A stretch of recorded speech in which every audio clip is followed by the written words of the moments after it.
Hi everyone, nama saya Dinta Aryani, NPM 22411172 dari Manajemen 22B. Di sini saya akan sedikit menjelaskan tentang analisis rasio keuangan. Definisi analisis rasio keuangan. Analisis rasio keuangan adalah metode evaluasi kesehatan finansial sebuah perusahaan dengan membandingkan hubungan antara berbagai elemen dalam laporan keuangan. Rasio keuangan memberikan gambaran tentang performa dan stabilitas perusahaan dengan mengkonversi data keuangan menjadi ukuran yang dapat diinterpretasikan. Dengan memahami proporsi dan hubungan antara angka-angka ini, analisis rasio membantu para pemangku kepentingan untuk menilai sejauh mana perusahaan dapat mencapai tujuan keuangan dan operasionalnya. Tujuan analisis keuangan. Tujuan utama dari analisis rasio keuangan adalah untuk memberikan wawasan mendalam tentang kinerja keuangan perusahaan. Dengan menganalisis rasio likuiditas, profitabilitas, solvabilitas, dan efisiensi, para analisis dapat mengevaluasi kekuatan dan kelemahan yang mungkin dimiliki perusahaan.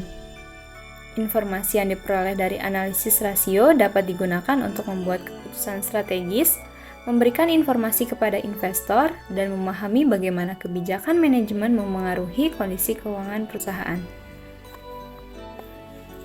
Jenis-jenis rasio keuangan itu ada 4. Yang pertama likuiditas, profitabilitas, solvabilitas, dan efisiensi. Likuiditas. Rasio likuiditas adalah parameter penting dalam analisis rasio keuangan yang membantu mengukur kemampuan perusahaan untuk memenuhi kewajiban keuangan jangka pendek.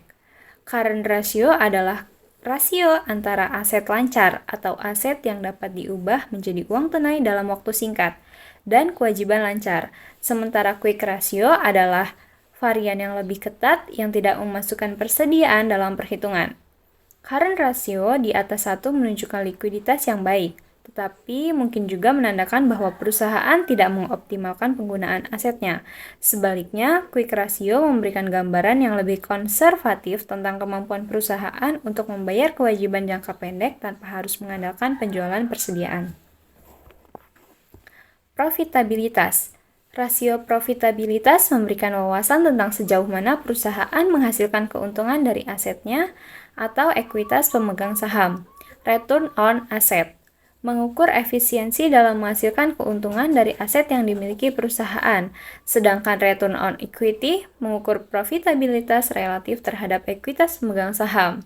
ROA dan ROE yang tinggi menunjukkan efisiensi dalam penggunaan sumber daya dan tingkat pengembalian yang baik bagi pemegang saham. Analisis rasio ini membantu para investor dan manajer dalam menilai kinerja perusahaan dan membandingkannya dengan pesaing di industri yang sama. Solvabilitas.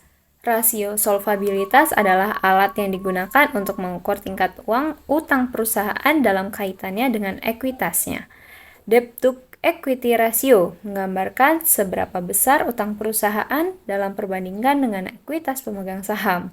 Rasio ini membantu menilai resiko kebangkrutan dan kemampuan perusahaan untuk membayar utangnya. Rasio yang tinggi dapat menandakan tingginya resiko yang lebih tinggi.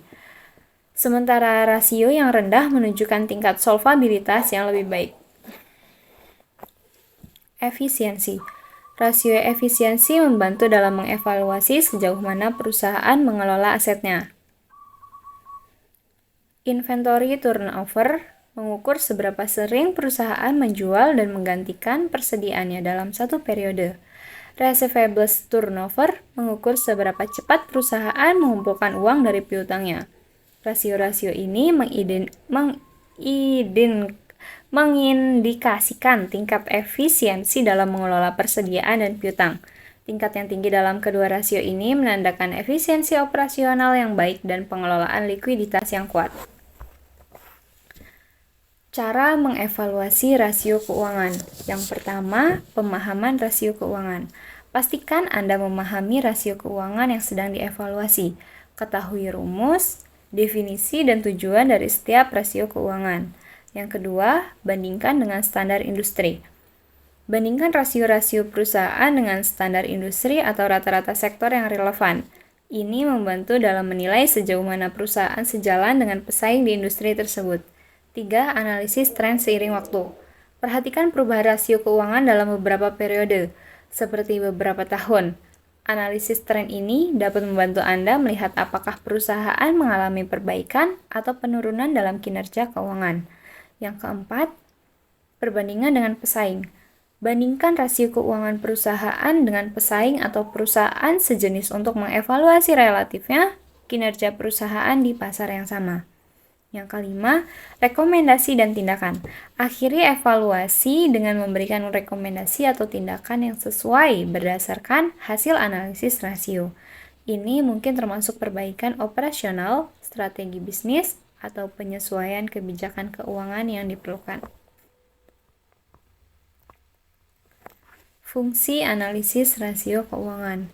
Yang pertama, pemantauan tren. Rasio keuangan digunakan untuk memantau tren dalam performa keuangan perusahaan selama beberapa periode waktu. Yang kedua, perbandingan dengan pesaing. Rasio keuangan memungkinkan perbandingan kinerja perusahaan dengan pesaing dalam industri yang sama. Yang ketiga, identifikasi resiko dan peluang. Analisis rasio membantu mengidentifikasi resiko potensial dan peluang untuk perbaikan dalam bisnis. Yang keempat, pengambilan keputusan. Informasi dari analisis rasio digunakan oleh manajer, investor, dan kreditur dalam pengambilan keputusan bisnis, investasi, dan pemberian pinjaman. Mungkin itu saja yang dapat saya sampaikan. Kurang lebihnya saya mohon maaf. Saya akhiri. Wassalamualaikum warahmatullahi wabarakatuh.